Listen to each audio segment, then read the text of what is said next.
Welcome, my name's Chris, and today I have a lesson aimed at beginner and intermediate guitarists who are looking to improve their chord sounds. This is something I love to study, and I am mainly making this lesson as an attempt to dispel kind of not helpful understandings that I think we often have about chords, that they're these kind of static things we learn one time and we can move on. It's more like they work together, and we need to figure out different ways to see that kind of big picture. And this will not only help our understanding of chords, make it more flexible, but also help our sound and actually play songs better, right? To have different tools and different vibes, if you will, of chords. Chords are like colors. There are, countless colors of shades of red, and there's countless ways to play a G chord.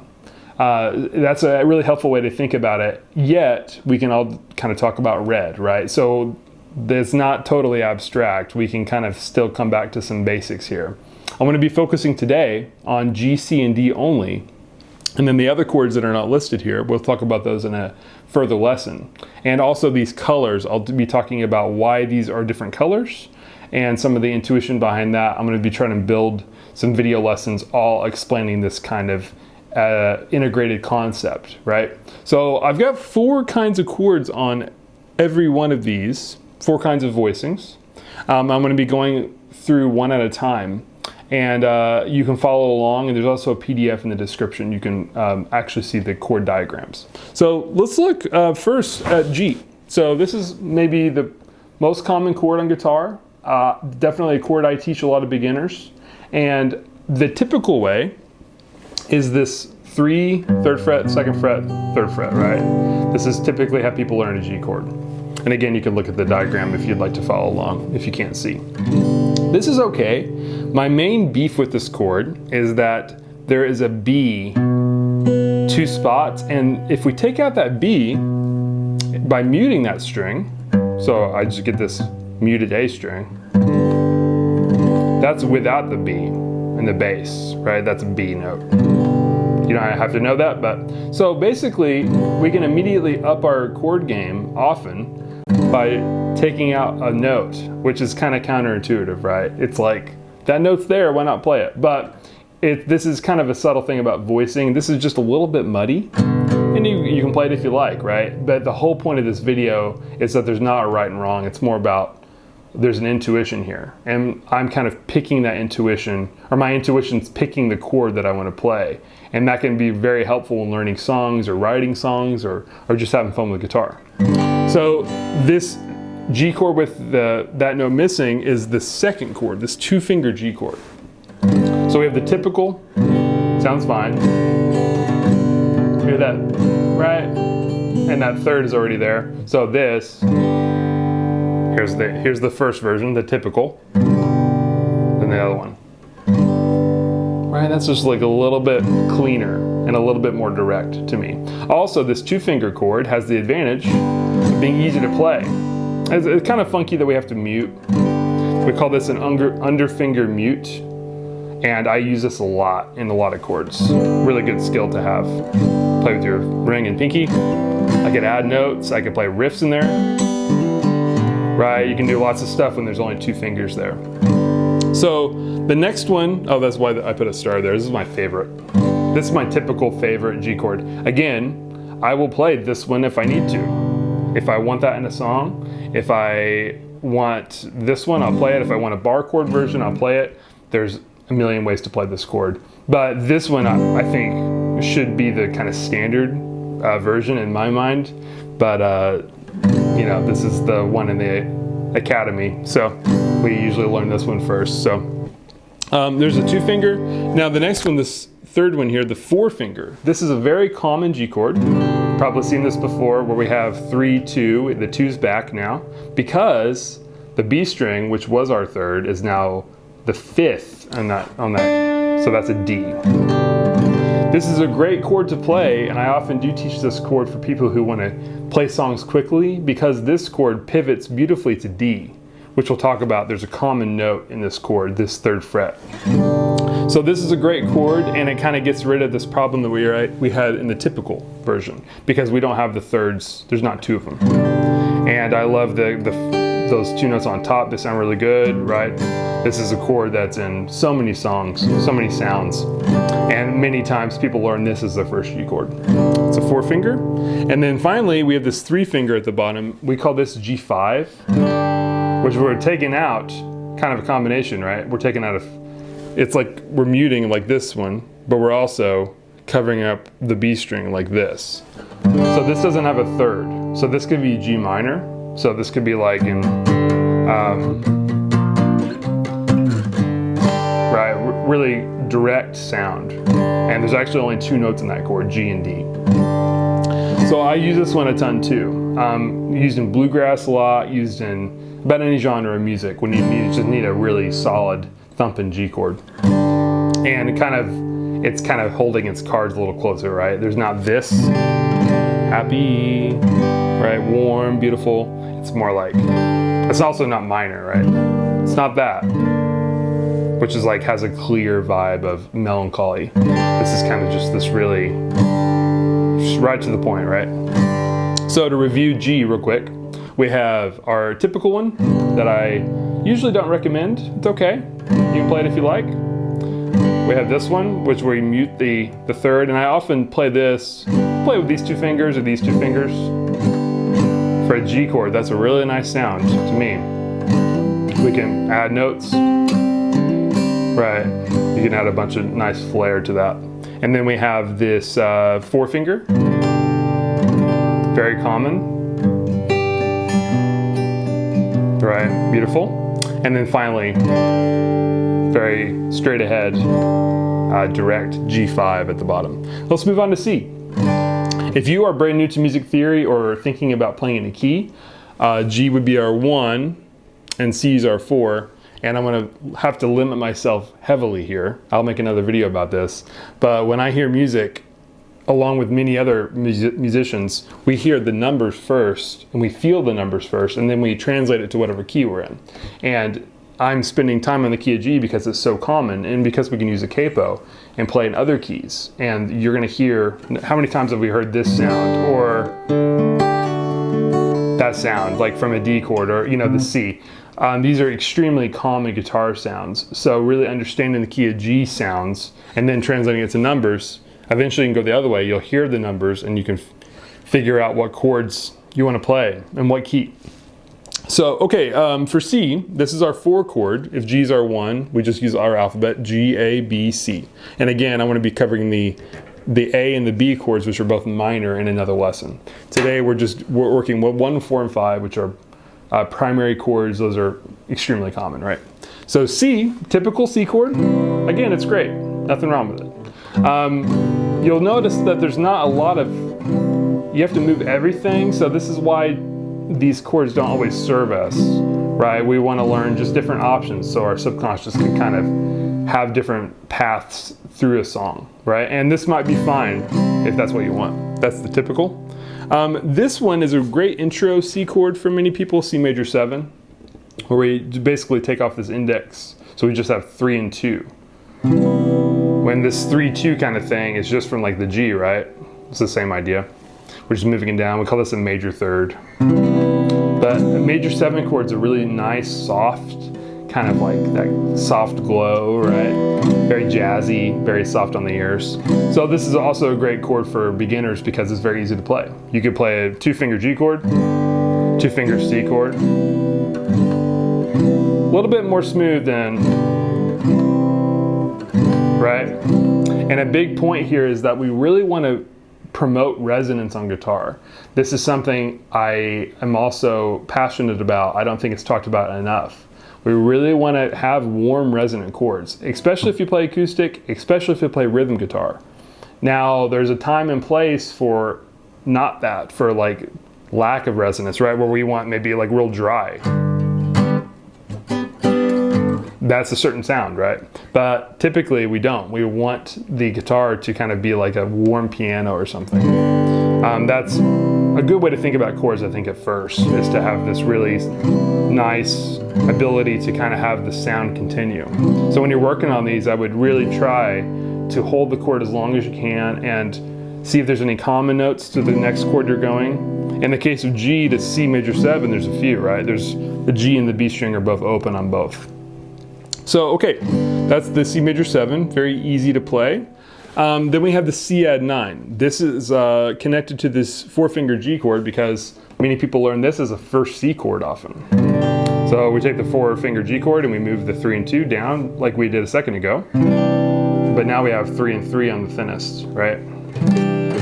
Super nice, right? Because now our top of our chord is not moving at all. And that promotes a smooth sound and resonance because I don't have to pick my fingers up. And that string can stay down and keep on vibrating, right? Super common sound. Hopefully this is ringing a bell. And C add 9 is the technical term for this chord, but I think of it as 4, right, in the key of G. This is how I hear it and feel it. And then my kind of left brain's like, oh yeah, that sounds like C add 9, right? So it's okay to get technical, but we don't want to drown in that information. It's not helpful if we do. So great way to play some songs is to get this 4-finger G and C moving a lot simpler than moving G to C, right? And again, many people who play G and C like this are not doing it for any good reason. They're just doing it because they learned the chord, the G chord and the C chord, and they're thinking kind of black and white about it, right? So, and another thing here is we're just trying to find chords that work for our body and work for our brain and that we like the sound of, and that serve us. And then we can move on to another chord, another voicing when we have the kind of room for it, right? Okay, so there's a C, and then finally we have this C over G at the bottom. I really, really love this shape. That's beautiful. So it is a C chord with the ring finger going to thickest, and then my pinky coming in where the ring is. You could play it, that's actually kind of weird. There's a weird principle in guitar. We usually don't have all our fingers going up in a row like this. We typically, like on an E chord, just to deviate for a second, we typically don't see this. And I think it's because of something about the direction of our hand. So I would just be mindful of that. You would typically have a kind of, one of the fingers are higher, like our middle finger is higher. In this case, our ring finger, however. Our ring finger is higher than our pinky.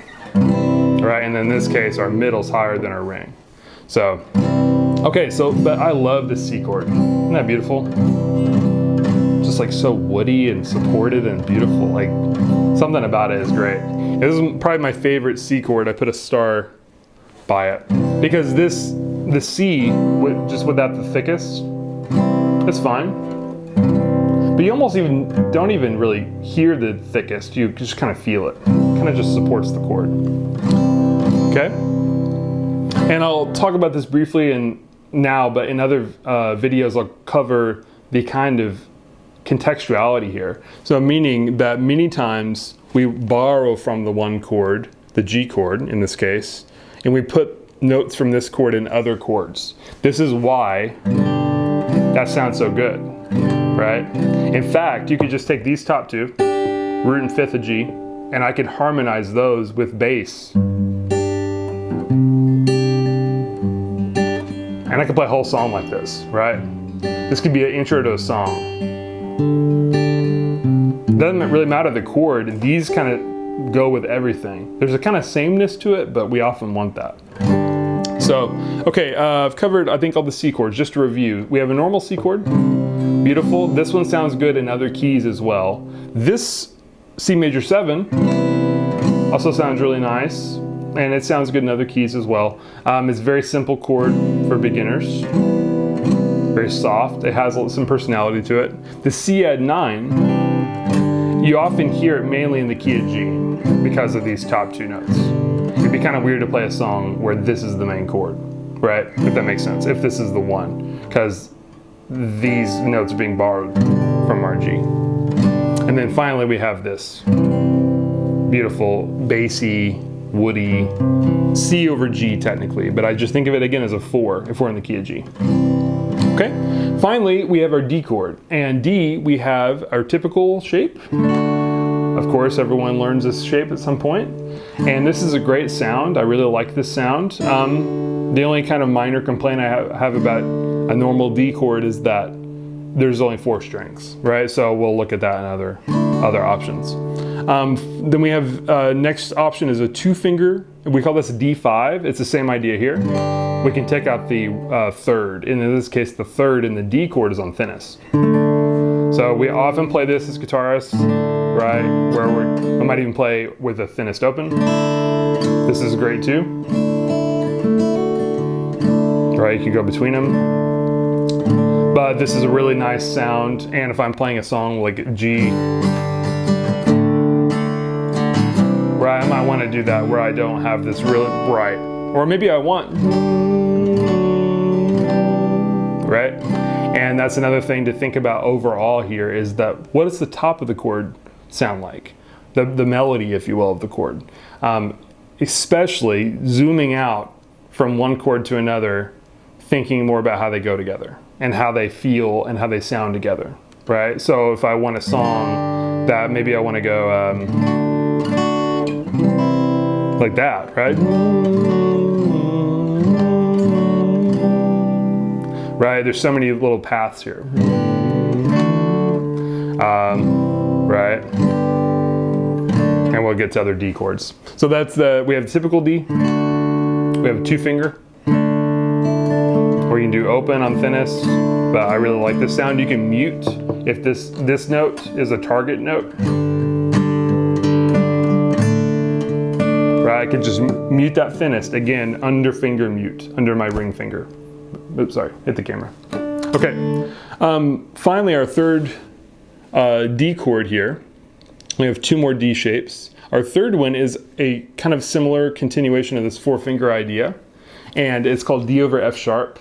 So you don't have to play it with 4 fingers, but it looks like if you come from G, 4-finger G, and then I move my index to 2, and then this is going to go to 2 on the G. And you can do it with or without the pinky. But this is called D over F sharp.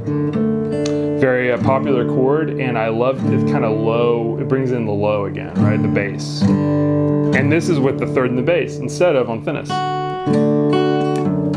Right? So we wouldn't probably want to play the D with the, because that has 2/3, which we talked about earlier, right? So I might want to go, right, that's really nice. You could even keep the thinnest on there. Again, these are from the G chord, and they sound great. And the D is also of course, in the D chord. Right? Very commonly, this will go to E minor. All right, we shall talk about this, and we're not even covering this voicing today. I'll get to E minor in another video next week. So this one's great because it's right next to G, and I can also keep this finger down. I talked about that earlier, right? So the 4-finger G and C go to a normal D, or they go to this D over F sharp beautifully, right? Okay, and then finally, we have the C over G voicing that we played earlier, move 2 frets up for this D over A. And I really like this sound too. So let's say I've got a song that was like 1, 4, 5. Okay, so like 1, 4, 5. That sound, right? So we might have all learned this at some point, maybe just with a 3-finger C chord and move up. I said we all learn this. Sometimes these things we don't learn. That's why I'm here. I love this sound. We get this really cool clash in the middle. Right, so that's why I call it D, or actually, sometimes you will see maybe this chord called like D add 4, because that's the 4 in there as well as 1, 3, and 5, or 1, 3, 1, 4. There's not even any 5th. But then we can add the A in the bass, just like this chord. Really, really nice. So if we have especially C going to D, something like that, right? And a lot of these, it's kind of like thinking about a little less technical, a little bit more flexible of like, what are some things I can do to promote resonance, to promote smoothness, to promote good sounds that are continuous and really connected. There's a term in classical music called voice leading, and in jazz as well. This is something that is in many kinds of music, and we just want all our voices to go really smoothly as possible to the next chord. So I have a chord like this, everything is going pretty smoothly to the next chord versus going and picking up our whole hand, right? Which also we can hear. We can hear that. If we're not careful, we can put little gaps of sound, which kind of make us less resonant and less harmonic, right? Okay, so to review D, we have typical, right? We have 2 fingers, just D5, really direct, or D sus2, that's fine too. But this E is not in the G chord, that's why didn't put it up there. Then we have the D over F sharp. And then finally we have the D over A, right? I will make other videos talking about how these really go together well. I actually drew this chart previously several times, and I had some connecting arrows showing you what chords I like to go from one to another. But I would explore these sounds, right? Maybe the first step here would be to find what are my favorite, maybe new ways to play these chords I haven't done yet, and do that in one category. And then kind of find some nice sounds. You might finger pick or strum through them. And then you might do that to another category, like the 4 chord, and then explore ways from the G to the C, and maybe back, C to G, and then G to D, C to D. Especially you'll see a lot of more kind of interesting stuff from G to C and G to D, because C and D there's not a whole lot of overlap there just because they're right next door to one another. So we kind of just pick up the whole chord and move it. But with G to C or G and D, there's a little bit more voice leading opportunities. Okay, so I'm going to leave it there today. I hope this has been helpful. I will be back. I'm getting back into the swing of things, recording videos. I'm going to be covering 2, 3, and 6, as well as 7, probably not much on 7. We'll talk about that next time, as well as the colors, why these are color-coded the way they are. This understanding, I think, is really, really important as a musician. You don't want to think of chords as separate, like the little Lego pieces you collect, or separate little, I don't know, static things. Like, they're really, really fluid. There's lots of ways to bend these chords. There are so many ways to play chords, we have to have an intuition. If we don't have an intuition, we're going to be left with either kind of thinking, none of it matters, I'll just play however you want, and really that's always fine. But we don't want to just have one way of doing it where we kind of feel helpless, and then we might give it up, because music's all about that exploration, right? Of finding, oh, here's a G chord I've never played before, right? Like, I'll try to find one really quick just to demonstrate. Like, what if I move this C chord up all the way to G? So that's kind of unique. What if I include my pinky? That's cool. What if I include maybe another note on one of those strings? Maybe if I include the A, that's kind of cool. I've got 2 G's there, so I don't love that. Maybe if I include another note now. I'm getting off. That's cool, and that's the 7 in the bass. Right, but I'm trying to be just really, I like that one too. That's kind of like the D over F sharp moved up. Now, I never would have thought about that chord if I was thinking more static. Oh, this is how I play G, or this is how I play G, or whatever. So we're just trying to get more bendable and let our ears guide us and let our intuitions guide us. And before you know it, your ear and subconscious will be playing guitar for you, which is a really cool feeling. And then you can trust that and have more mental space to make other choices and to listen for other things. Okay, make sure and like and comment if you have any questions about these chords, or comments, or if you have a favorite G, C, or D voicing.